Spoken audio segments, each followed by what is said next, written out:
All right, perfect. So here we go. All right. Aloha, my name is David DeLuca, and I'm presenting today with Dr. Keao NeSmith. The theme and title of our presentation focuses on how to use native language resources to help reshape and revise contemporary publications, especially those being used to teach cultural history and historic history to children in elementary, middle, and high school settings. And a little bit of the projects that we've been working on have been collaborative and they're ongoing. They were originally published a few decades ago. And like anything that relates to history, it's an ongoing conversation. It's an ongoing discussion. So a lot of our work and attention has been dedicated to furthering that discussion by utilizing resources that may have not previously been known or were not aware of their existence, or resources that we've been able to tap into to give us a more thorough understanding of historical events, figures, and things that took place that have helped shaped the way that our current communities are. So brief introductions. I'm going to let Dr. NeSmith go ahead and introduce himself first, and then I'll provide my bio and information, and then we'll get into our discussion. So Keao, feel free to provide your infos. Aloha no kākou ka ohana na holoha e nāna ho'olohe mai nei. Mahalo nui ke iuhi ana. Mahalo Dave for inviting me to participate in this forum. I think this is really great.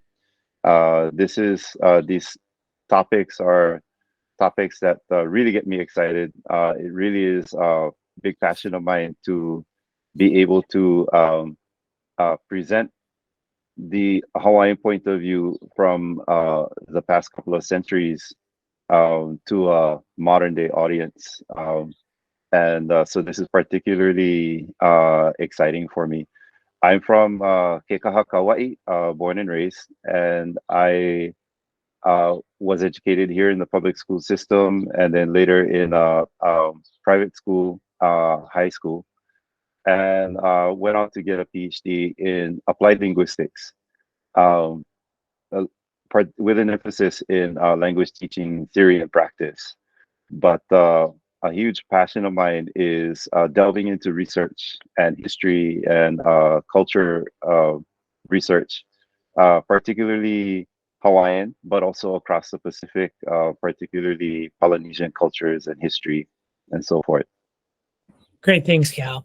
And I'm David DeLuca, and I'm the publishing director at Bess Press. Our publishing company has been around for 44 years, and we began by producing Hawaiian Studies resources for use in the schools back in 1979.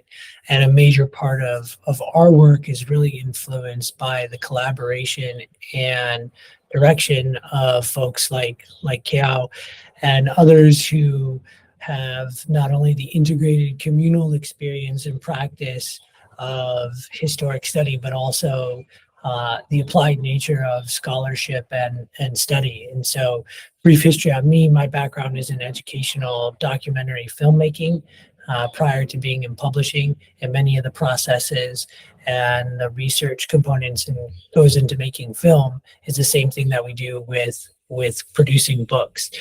And so one of the efforts that we've been focusing on over the course of the last several years is how can we incorporate more native language resources into our text, and not exclusively from the standpoint of being an informative bit of research to help with the revision and history of that, but how can we look to those sources to help actually frame the entire perspective of how we're approaching those revisions, and then also how we can actually make those publications available in a multilingual fashion. So not just being made available in English and in ʻōlelo Hawaii, but also being made available in other native languages from around the Pacific region and around Oceania as a whole. A major goal and emphasis of ours is to eventually get to the point of having folks who are coming from different Pacific Island communities be able to read about those different parts of the Pacific within their own native languages. And this is the beginning of that effort. And so the collaboration that Keao and I have been working on has really been a focus on beginning with what is in existence, right? So beginning with two books focused on the ancient history of Hawaii, everything that was prior to contact with Western world and documented contact with Western world, and then also the Hawaiian monarchy.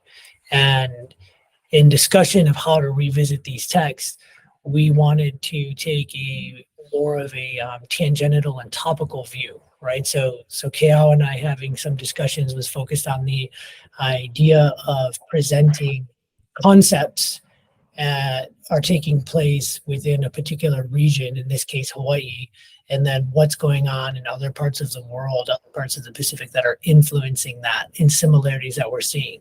So one of the main things that Keao had brought up within this process was, how do we share history beyond talking about the popular figures, monarchs, the popular political figures, and all of the people who are sort of center stage.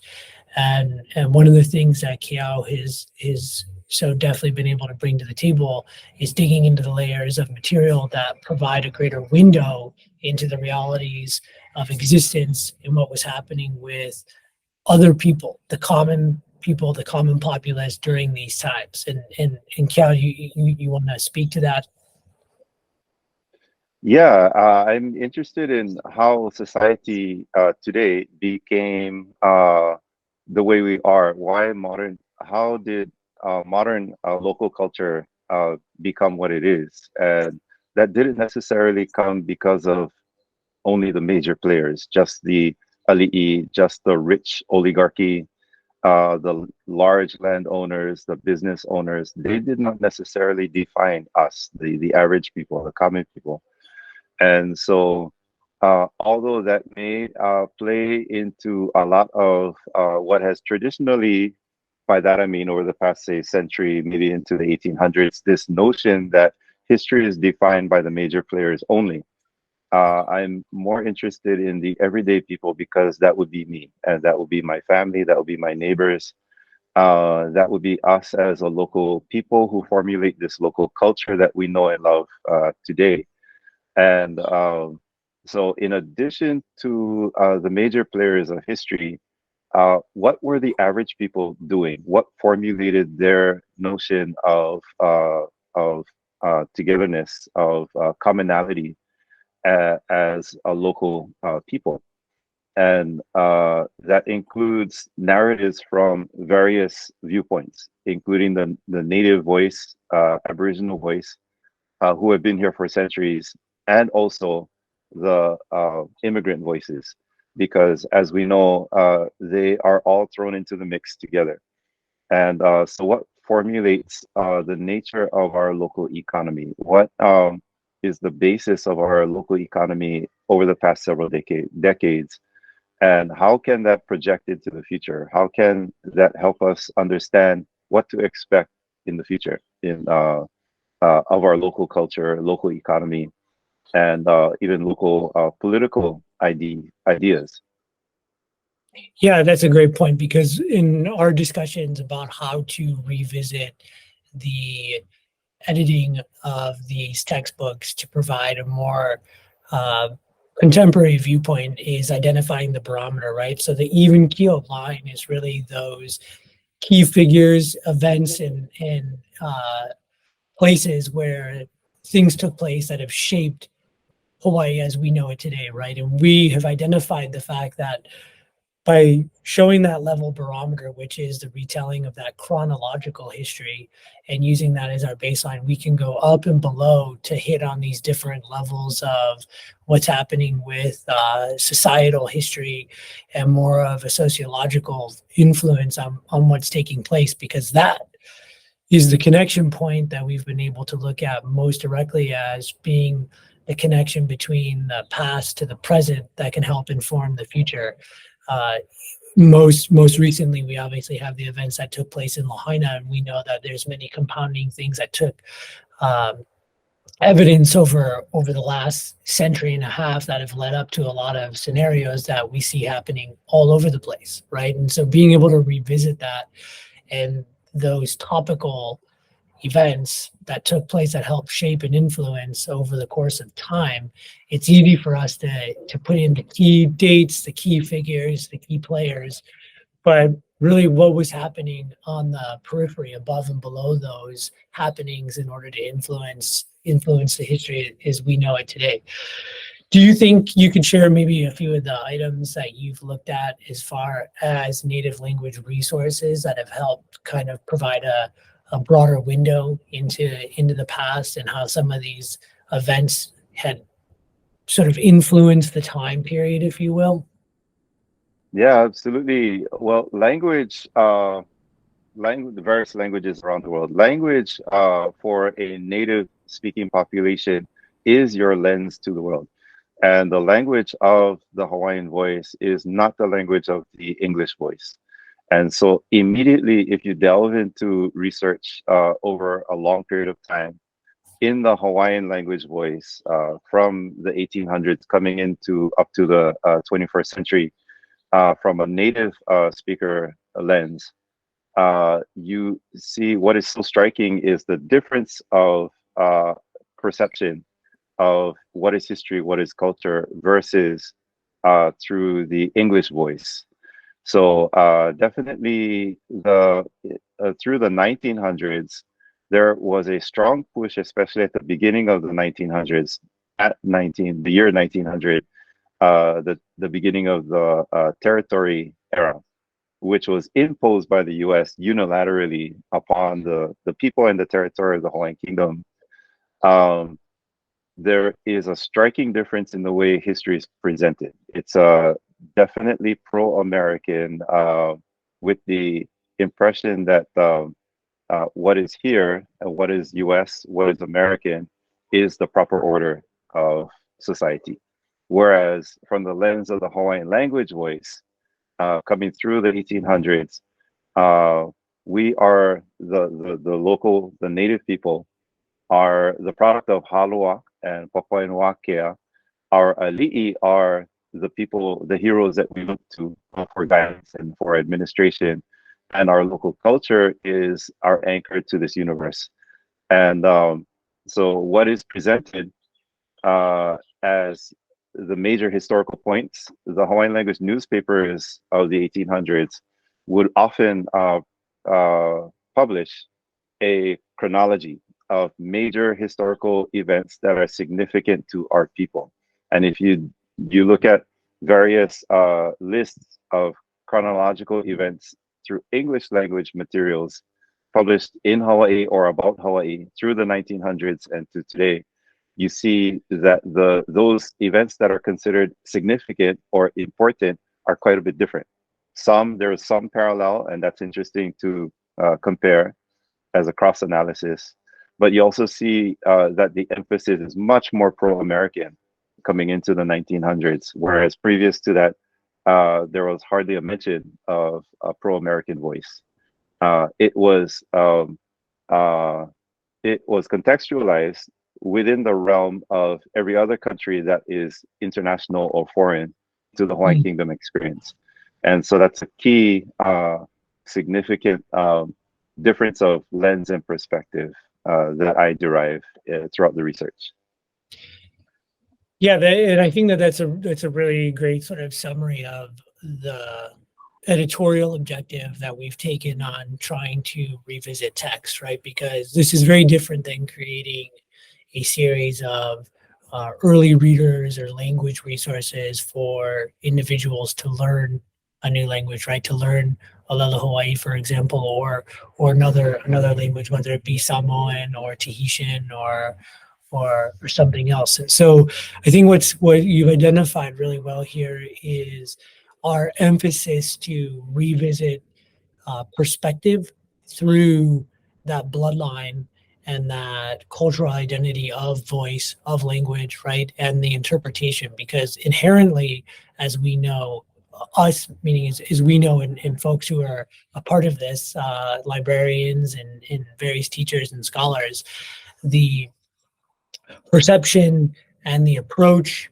of anything is going to have its varying dynamics because of that language and how that language is constructed, right? And so interpretation is going to be different based off of the context of linguistic identity that it's being recorded in, or it's being shared with it. And so as we've looked at revisiting publication material, particularly from a historical sense, our emphasis has been to dive into that Native identity through Native language recording and Native language historical accounts to the best that we can, not necessarily to give multiple perspectives, but to give sort of an unadulterated opportunity to present history as it existed as close to the time frame without us trying to shape or influence a certain level of identity within that conversation, right? So sort of to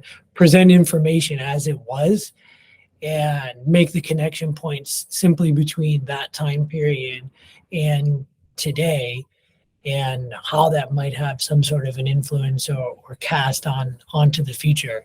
And I think that what you've identified, Keao, has been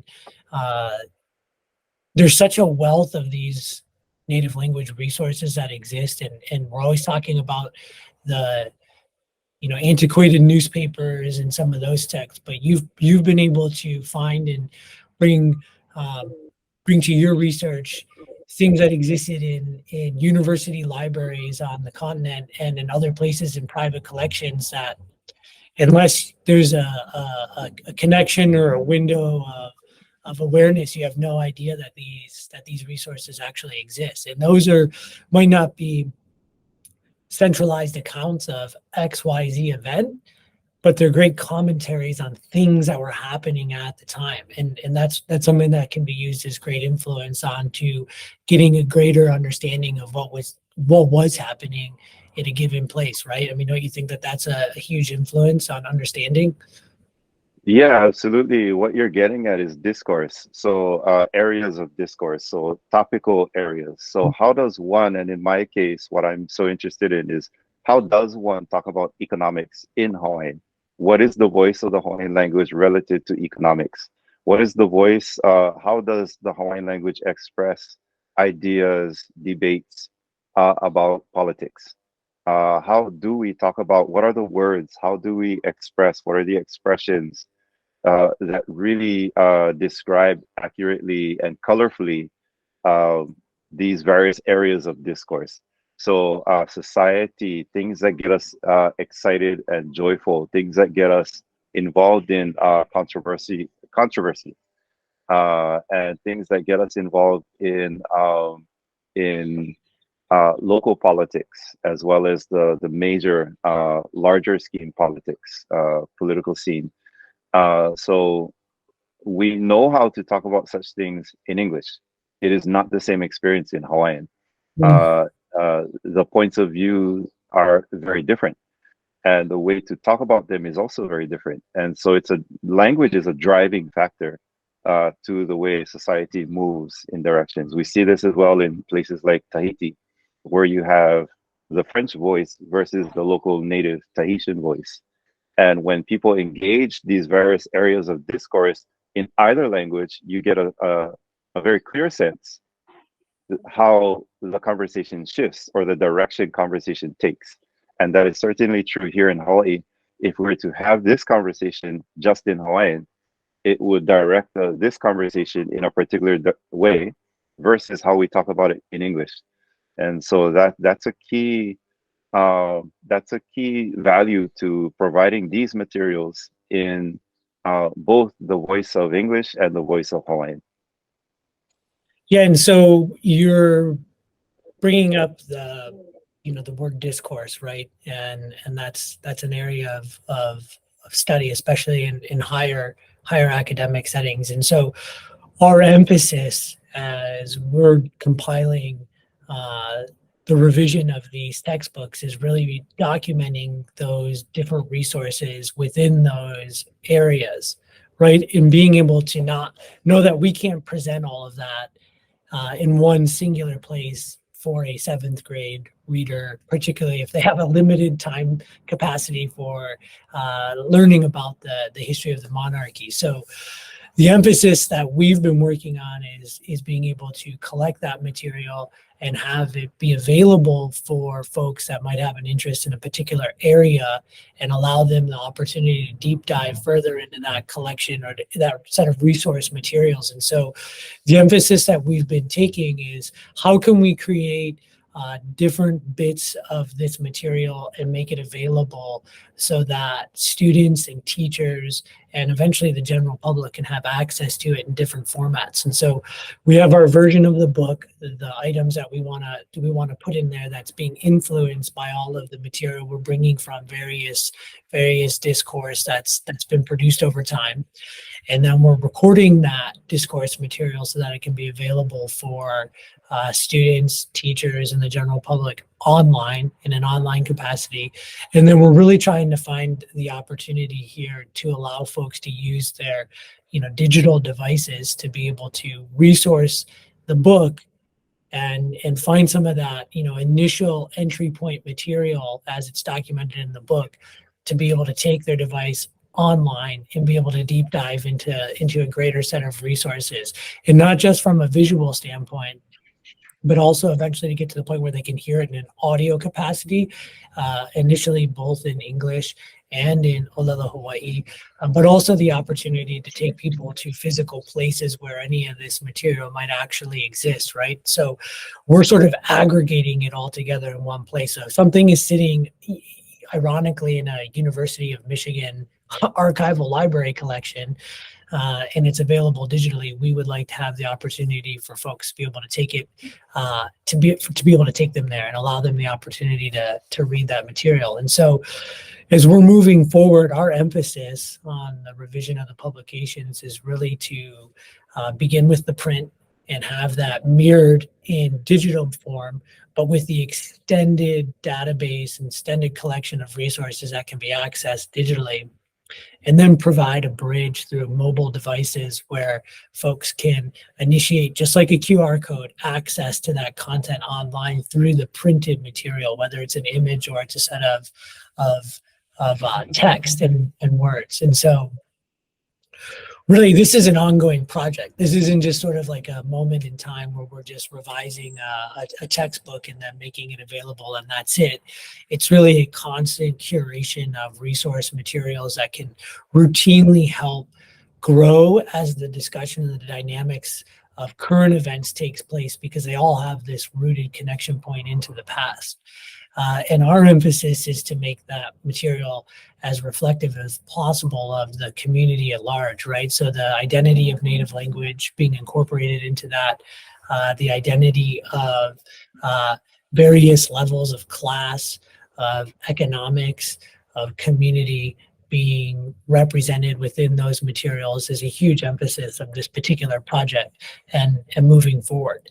And so I think that kind of wraps up the summary of what it is that we're aiming to do with this project. Do you have anything else to add, Keao? Or Yeah, not? I think you raise a critical point right there. Really, that sums it up. Is we're so limited on the time frame and the frequency of engaging this sort of material, which is, from my point of view, as a Kanaka, also a local person, is absolutely crucial for local education. So, but we're limited to a time frame that is quite restrictive. And in my point of view, it should be these areas of discourse should be made available more frequently across the education span, not just to the 7th grade and maybe the 9th grade or something like that, but it should be stretched out, and it can be contextualized even through math, even through English language literature, even through other science even. It can be expanded across that way. Really what we're getting at, and what you've touched on, is critical thinking. We want people to know how to process, ponder, and reflect data, facts, and how these facts mold society. And that's an exercise in critical thinking that we really need. Yeah, absolutely. And hopefully that this particular project, although it might be encapsulated by print publications, then the associated resources that can be accessed digitally, is really a start for that, right? Rooted in sort of its directive for classroom use, and meant to be done in a fun way, right? Meant to be done in a way that's engaging and that's stimulating, to eventually have that also made available for public access, because it really is a public resource, and it's information everybody should have the ability to connect with. And so with that, I'd like to mahalo you for your time as we're doing this virtually from Kauai and Oahu, and being able to share a moment with attendees at the Hawaii Library Association.